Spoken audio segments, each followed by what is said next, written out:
अस्सलाम वालेकुम, welcome to निसास kitchen. आज शेयर करूँगी कंडेंस मिल्क की रेसिपी।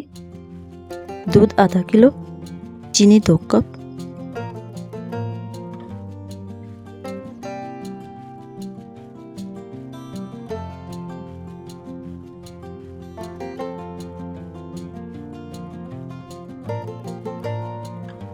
दूध और चीनी को गाढ़ा होने तक पकाएंगे।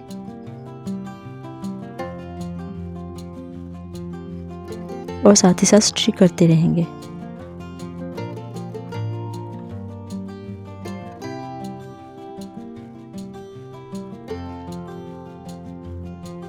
गाढ़ा होने पर इसका कलर चेंज हो जाएगा।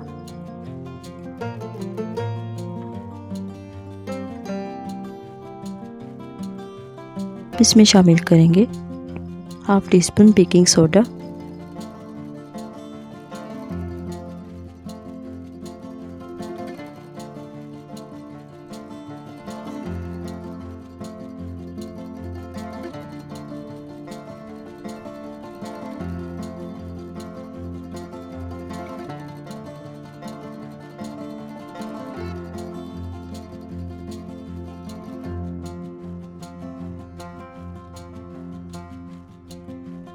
अब फ्लेम को बंद कर देंगे।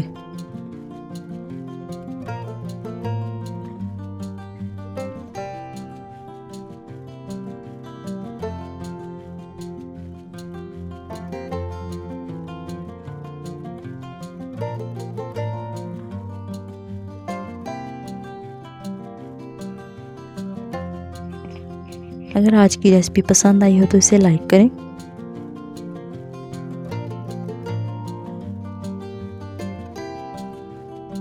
And for more recipes, please subscribe to my channel. Thank you.